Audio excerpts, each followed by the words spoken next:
Good evening, everybody. I'd like to call the Naples Planning Board and Ordinance Review Committee public hearing to order for Tuesday, September 2nd, 2025. And could you join me in the Pledge of Allegiance, please?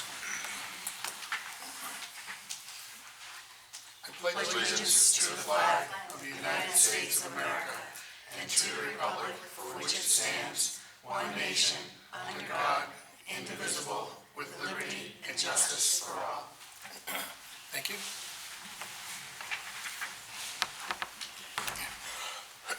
Excuse me. Item 2 is attendance. Tonight we have Robert Fogg, Marty Zartarian, Jen Lehman, our alternate, and we'll make Jen a voting member tonight. Myself, Doug Bogdan. We have Kathy Tombarelli, our municipal planner, and Kathy Eddy, our assistant to the code enforcement and the planner. That's who's in our attendance tonight. 2A, do any board members have any conflicts of interest with any items brought before the board this evening? No. No? Jen? No? 4 no's? Item 3 is review the minutes from the August 19, 2025 meeting. And myself, Jen, and Marty were here for that meeting, so we have a quorum to approve or... Motion to approve the minutes? Motion to approve the minutes. Second. And a second from Jen. All in favor? 3-0. Thank you, Kathy. Yep.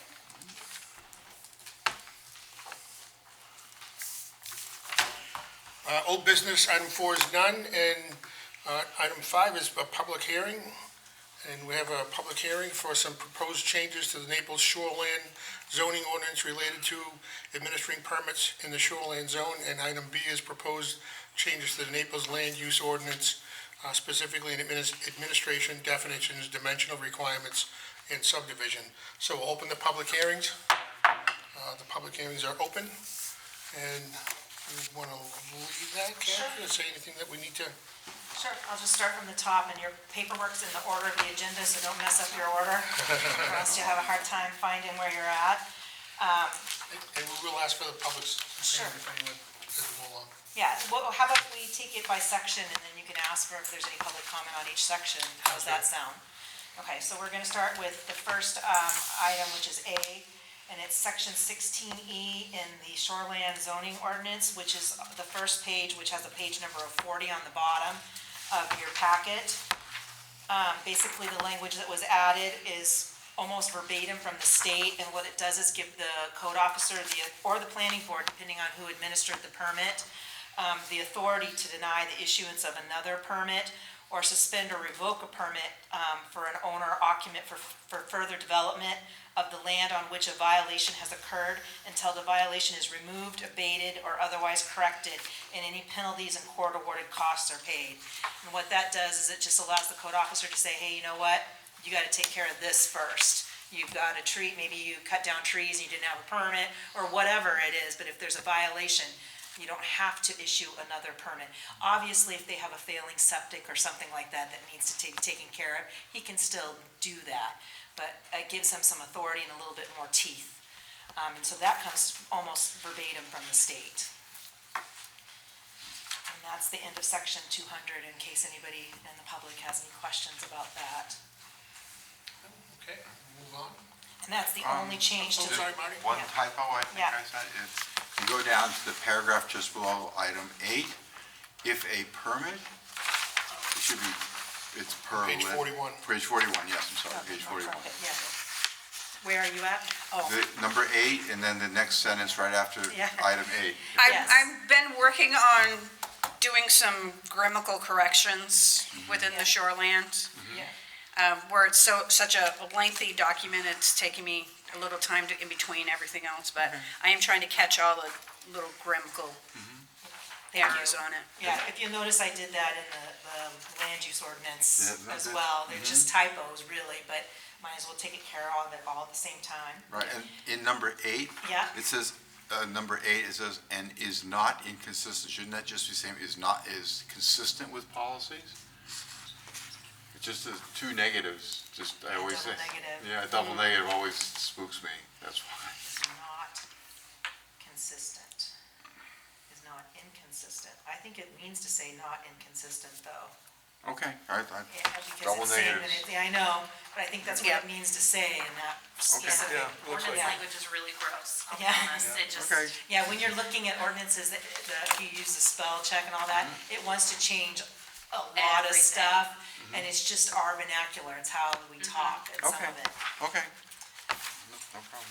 So that's the only changes to shoreland, so you can get this weird 40, 41 out of the way. And then we're headed on to section 200 administration, and that's in the Naples land use ordinance. And the change for that is almost exactly what you just read. It's on page 6 on the bottom, 2046. It's almost exactly what we just read in shoreland. The only difference is we made less forceful language. We said may instead of shall, which feels a little bit more lenient, because there could be a case where the person is trying to finish a project and maybe they need to get a shed. Well, we're not gonna deny them a shed permit just because they haven't finished this. So it just gives, it's the same language basically, but it gives a little bit more, it feels a little bit more lenient, I guess. And the planning board is not mentioned in that section. Correct, because you are not, this is under code Permits. enforcement officers' procedures. Yep. And that's all I have for that section. If you want to open it up to see if anybody has any questions. Any questions, board? No. That was section 200. Now we're moving on to sections 400 definitions. And on page 19, there's a new definition for building height because we did not have a definition for height. There has been some input since this was sent out to you. The one thing that was suggested at the Ordinance Review Committee when they met was to add mechanical systems. So if someone had a 35-foot building and that was the maximum height, you could still get your air conditioning or some other mechanical system on top of the roof. So it would read like this: vertical distance measured from the average elevation of the proposed finished grade at the front of the building to the highest point of the roof. Height requirements do not apply to mechanical systems, flagpoles, chimneys, transmission towers, steeples, windmills, or other similar structures usually erected at a greater height than the principal building. However, such accessory structures or appurtenances require a lot line setback distance of no less than its height. Basically, that's a fall zone. So the only thing that was changed from your paperwork was adding mechanical systems. So would that setback mean, from my head is the height of the building, and now I have a flagpole on top of that? Is the setback just the height of the flagpole, or the height from the ground Height up? from the ground up, Okay. the total height. Okay, okay. Thank you. And that's the only change to section 400 definitions. And just to give you where all this height conversation came from, it came from when we had the cell phone tower coming here. And we're gonna deal with that at a later time, because we're gonna need to have standards associated with that. So the ORC decided, let's just not deal with the definition of the cell phone tower or communications tower at this time. We do have a commercial tower definition. That's what we used when the last cell phone tower came through. But we realized that it was a little bit, I'm not gonna say inadequate, it worked. We got it through the planning board, but it needs to be looked at. So we're gonna deal with that the next round of ordinances.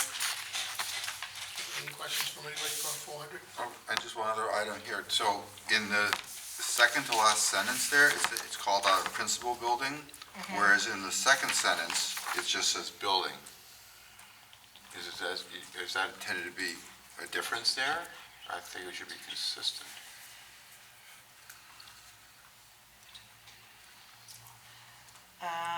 That's a good question. Let me just read. Because all the buildings would have to meet the height requirement. even So if why there's is it- So I think we could probably eliminate Principal? principal. Yes, okay. I agree. Right. I stole that definition from another town. No. Good set of, another set of. But you're right, it should, doesn't, the height requirement should require, nothing should be over that height. Right, Wouldn't right, matter whether it was right. principal or not. Okay. Section 504 zoning districts, now we're on page 36 of the same Naples land use. That's where the zoning districts start, the actual changes are on the next page, 37. And we changed the maximum height from 55 to 35 feet in rural zone.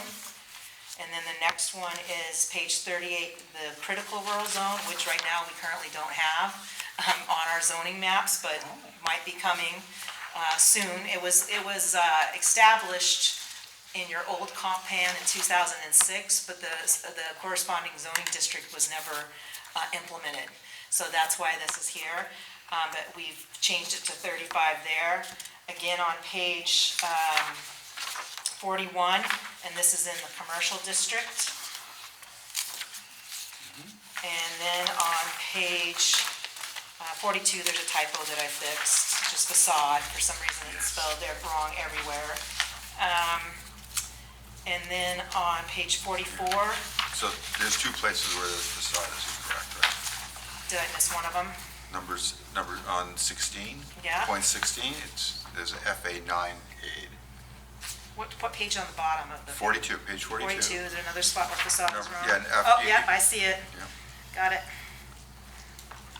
Hawkeye today. Yeah. Oh, Unfortunately, I have this horrible habit of reading. And then residential growth area, once again echoed on page 44. And then village district, page 47. And that's only in one spot in village district because there are no backlots typically. One thing that I will say is I did get a call from a developer that is looking at a potential use in the village and causeway overlay. And one of the things that he said was that 35 feet would not accommodate, for example, if you wanted to put a hotel, it would not accommodate a 3-story building and meet the village design standards to have the peaked roof. And so what this is input from someone that had called me, suggested perhaps 40 feet. Let me just back up a little bit. Why are we changing from 55 to 30 feet in all the zoning districts? One reason is 55 is pretty tall, and most towns around us do not allow for 55 feet. Almost every town around us is 35. The second reason is because the state has passed a new law that requires towns to allow affordable housing to be 15 feet taller than whatever the maximum height is in each zoning district. So if we're at 55 now in all zoning districts, then we would have to allow up to 70 feet for affordable housing. That is already passed the state law. It's in rulemaking right now. So there could be some changes, but it looks like by June of 2027, we would have to implement that in our ordinances and allow 70-foot buildings if we were to leave it at 55 feet in all zoning districts. So that's why the ordinance committee looked at 35. That being said, in the village, if the planning board had input that they thought that it was appropriate to be 40 feet, that would still only take us to where we're at now, right? 55 feet. And we do have buildings in the village that are 55 feet. You're welcome to have a conversation, and I can make a recommendation. This will be going to the select board on the 8th, I believe, or is it the 9th? 8th? The 8th. And I can say the ORC recommended this. This is the input that I received from the public. The planning board recommends whatever you guys think is suitable. I would be in favor of increasing it to 40. To 40 in the village, Yes. Which would get us up to 55. which is where we're at now. Right. Long Lake storage. 35 in every other zone, and 40 in the village. That was page 47. Yes. Yes.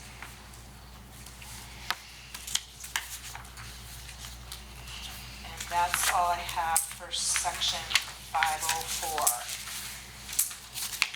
We'll jump off Facades.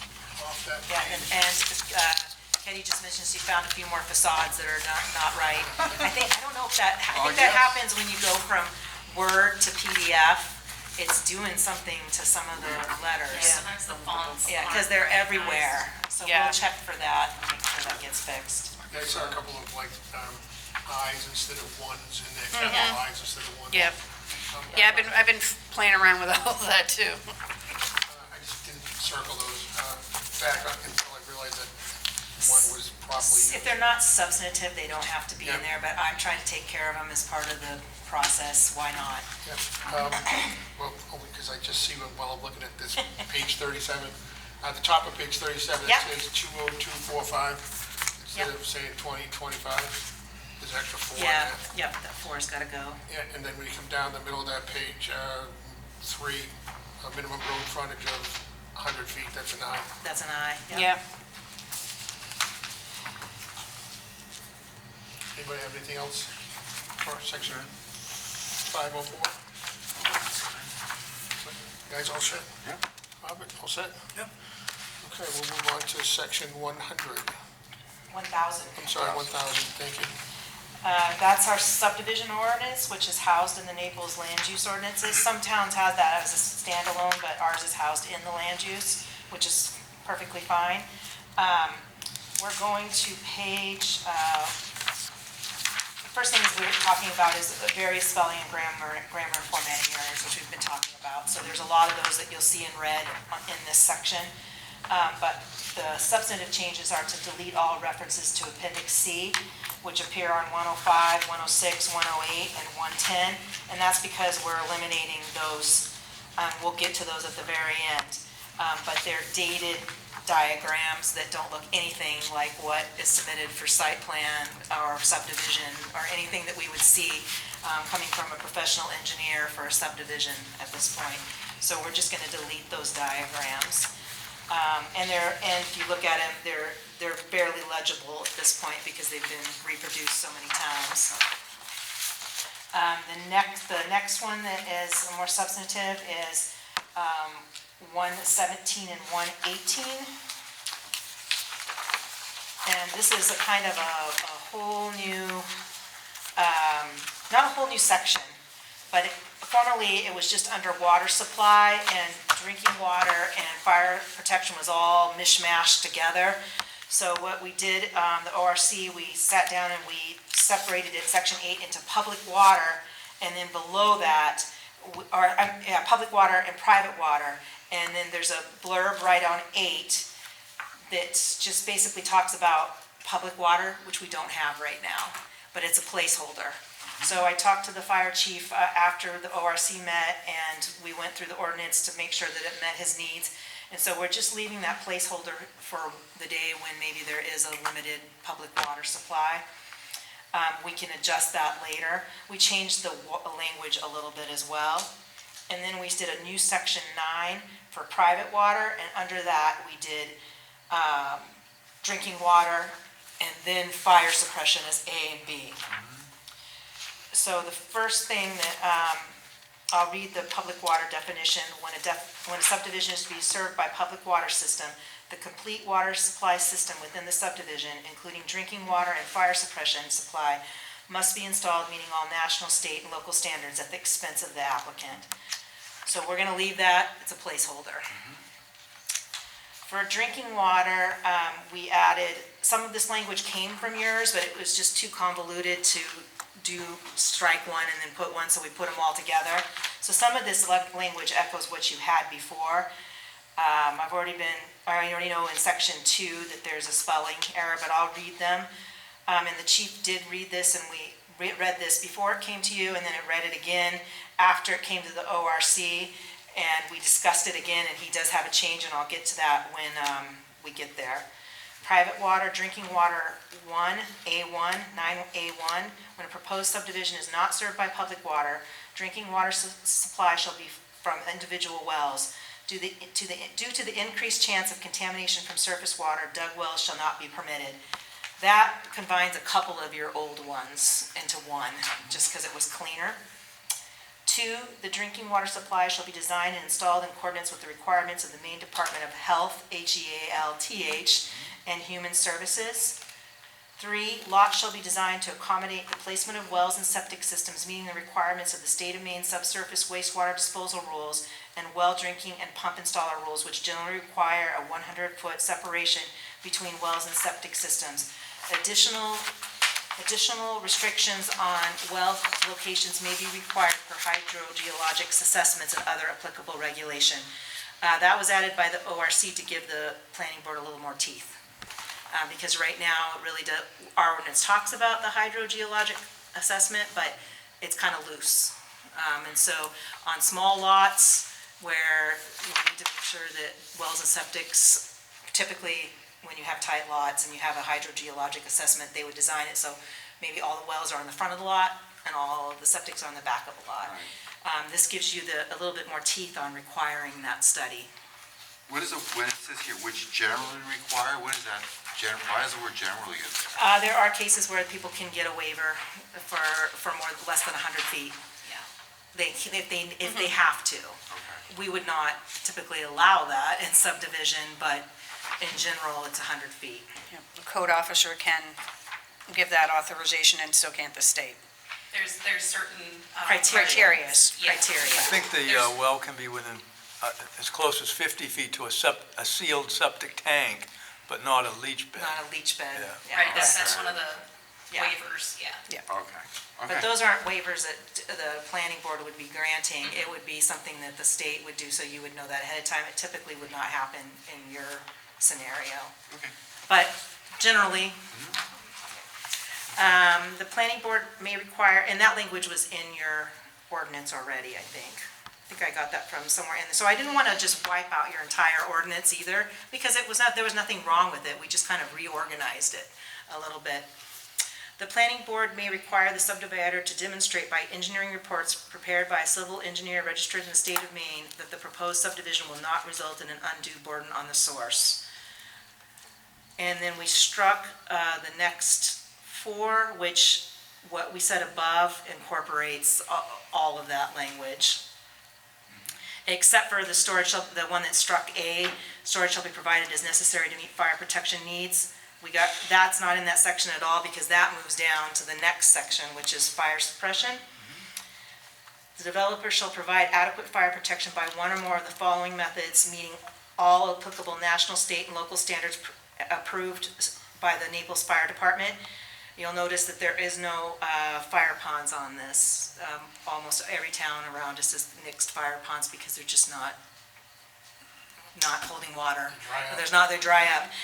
That doesn't mean that a subdivision with an existing fire pond can't continue to use that. It just means that we're not approving new ones. And they can do a combination. That's why it says S:, it could be a combination. It could be phase 1, they decide to put in a cistern, and then phase 2 of a subdivision, maybe they want to put in sprinklers instead. So it can be a combination, but the fire chief has the last say on that. The second one is hydrants or other provisions for drafting water shall be located within the subdivision in a manner that meets the requirements of the Naples Fire Department. What that's basically saying is that he could, I've seen a subdivision where there was 5 cisterns, 10,000 gallons each, because the road was super long. And so in order to accommodate the department, they did it through, and I've also seen it that way because they phased the subdivision. So that just gives him the ability to make sure that the location works for him. 3 is a suitable access way to the hydrant or other water source shall be constructed meeting all the requirements of Naples Fire Department. An easement shall be granted to the town of Naples granting access to the fire hydrants or reservoirs. That's something that in the older subdivisions didn't necessarily get taken care of, and technically you need an easement to use it because most of these subdivisions are on private roads. This one, I do have a change to number 4 after meeting with the chief again. For underground reservoirs, a minimum storage of 10,000, not 15,000. And because he said in some cases that may be all that he needs. Shall be provided. Additional storage may be required by the planning board upon recommendation of the Naples Fire Department based on factors such as distance to a secondary water supply. Also, to add a sentence to this, the initial fill of a cistern is the responsibility of the developer. And that's because sometimes he just flat out doesn't have the time to do it, and that's pretty typical in other towns, that the filling it up so that the fire department can come out and test it is done by the developer. And so that'll be a new sentence on item 4B4. And all of this is just to be really clear so that everybody knows whose responsibility is to do what. And number 5 is the cost associated with the maintenance or replacement of all fire protection components is the responsibility of the individual lot owners or home owners association.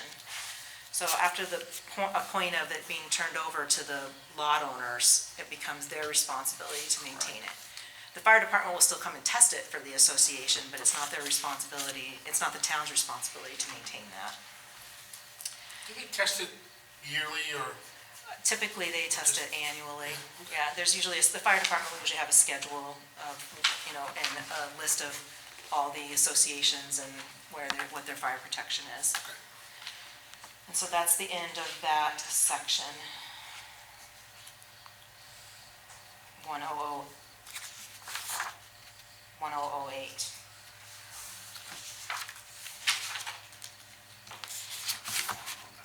Anybody?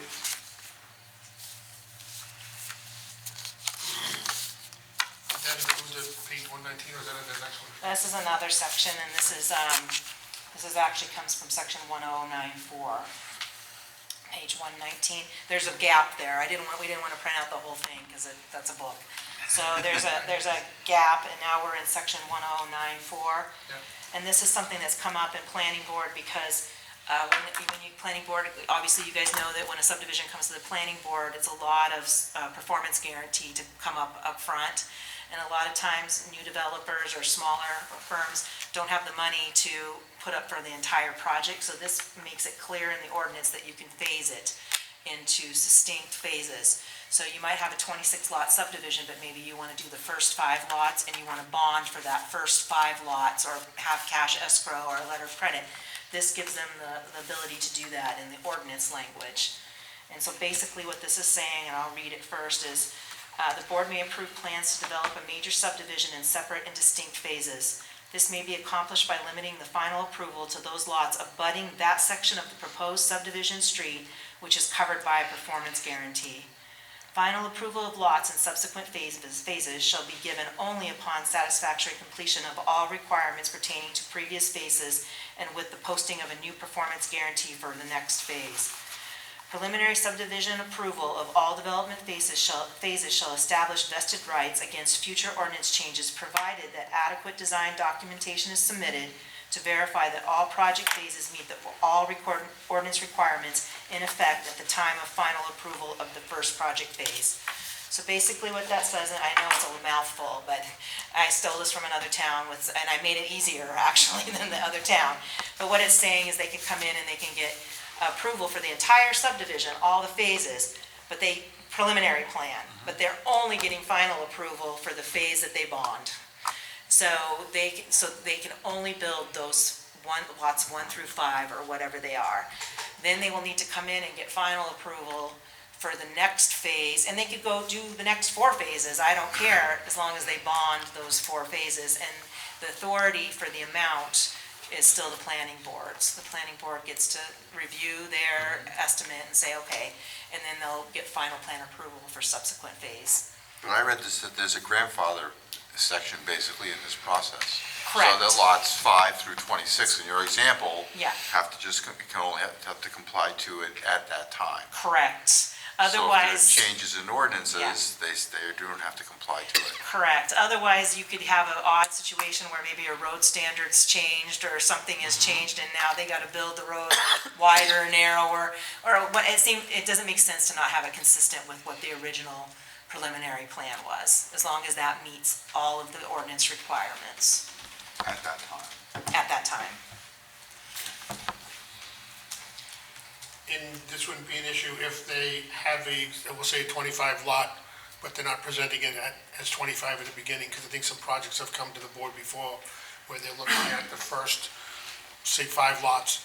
And when somebody would say, what about the rest of the property out in the back? And they'll The say, well, we remaining haven't. land. Yeah, we haven't don't have made the a plan plans for that. yet. No, the remaining land, if they came in and they didn't decide to do this method, let's say they don't have the money for all the engineering, let's say they just don't think they want to do that many lots, whatever it may be, the remaining land would have to meet the new standards when they come in. Thank you. Yeah. That was the next.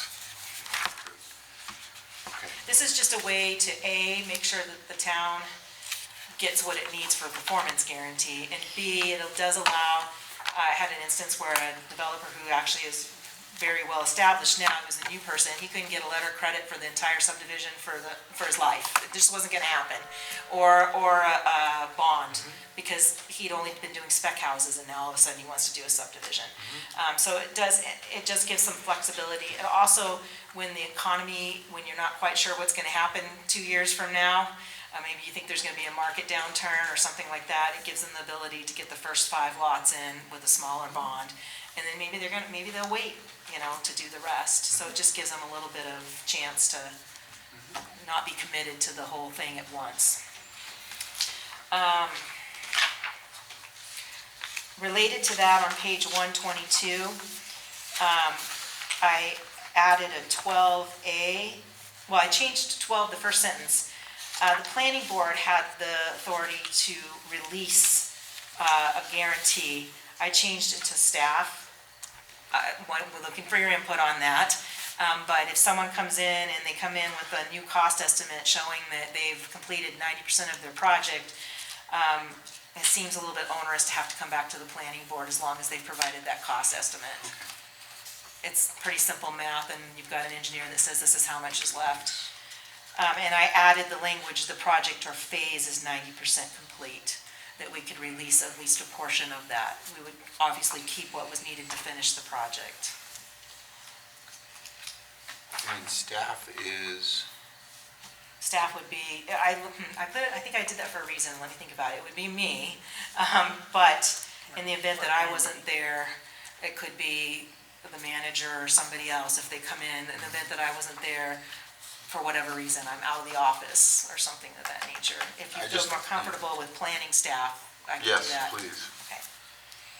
It Well, just, would the planning staff, with the performance guarantees, would that have to deal with the road performance guarantees too? Because that's typically the road commissioner that undoes that. So maybe keeping it as staff or Staff. even planning and road commissioner. I think staff would be fine planning and because you road need the input from both, not Yeah. just one entity. I just, I Planning get concerned when you use the word staff, that's an Yeah. ambiguous term. It Yeah, it doesn't is specify ambiguous. who If the you go- people are. Go planning/road commissioner staff. That would be fine, as long as there's specific people. And/or And/or. road commissioner.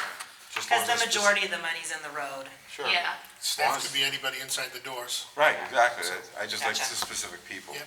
Okay.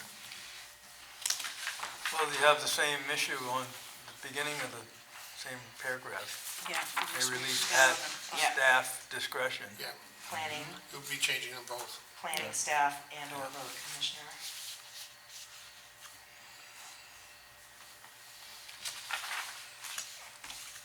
And that's that for that section.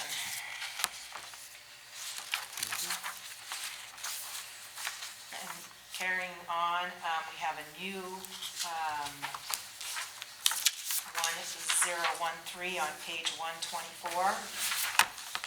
And this was something that was talked about at a planning board meeting, and it's been to the ORC, is what do you do when you got someone that comes back for an amendment to a subdivision? And so we wanted to make it really clear, and I'll just read the first one. What happens if someone comes in for an amendment to a minor subdivision? Prior to making any proposed revision to a minor subdivision plan approved by the board, the plan must be resubmitted to the board for the review and approval of the proposed modifications. If the proposed modifications result in 5 or more lots or dwelling units, the procedures for major subdivision shall be followed. So basically what you're doing is you're kicking it up to a major subdivision, which means they're gonna do preliminary and final. Is that 5 or more additional lots, or is that 5 or more total? Results in 5 or more, so total. Okay. And I want to put a caveat to that. The state may change the definition of a subdivision soon. If so, we'll have to change this again, but, and that's why I put 5 or more lots or dwelling units, because they may change the dwelling units component. They're talking about, they were talking about changing the subdivision component. They didn't do that yet. So just want to put it out there, but for right now, it's still 5 or more lots or dwelling units triggers would be a major subdivision in Naples. Now, the word board, can that imply different groups We rather could than put just a planning board? We could put planning board in there. And both places. Yeah, there's several places where it just says board, I think it should say Yeah. planning board. Okay. I will do that. So basically, what that means is that if it's just a minor modification, they still have to resubmit. Changes in lot lines or number of lots requires review. Just kind of tells you that if you can't do this over, trickle it. I've got a minor subdivision, I just want to add one more lot. No, you've just triggered a major subdivision. Major subdivision plans, prior to making any proposed revision to a major subdivision plan approved by the planning, board, the plan must be resubmitted for their review and approval. If the revision involves the creation of additional lots or dwelling units, the procedures for preliminary and final plan approval shall be followed. If the revision only involves only modifications of the approved plan without the creation of additional lots or dwelling units, the procedures for final plan approval shall be followed. So that means they just don't have to start back at the beginning, right? It's a one meeting instead of a two, probably. And then the scope of the review. The scope of the review shall be limited to the proposed changes in the minor or major subdivision plan and any related impacts or ordinance.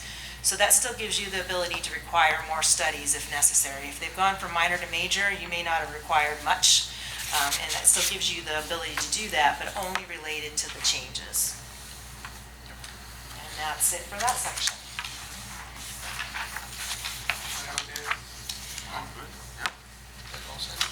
And then the last one is easy, and that is the removal of all of these things at the end, which is, we're keeping Appendix A, which is the design and construction standards of streets, which is the table that basically describes this first page of Appendix B, which is 128, that's no longer legible.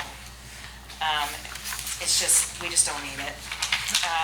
And then C, the sample plans. These don't look like anything like a subdivision plan that I've seen in the last 10, 15 years, so those are gonna go away as well. If someone needs an example, I can provide them an example of something that's been submitted recently that's public record.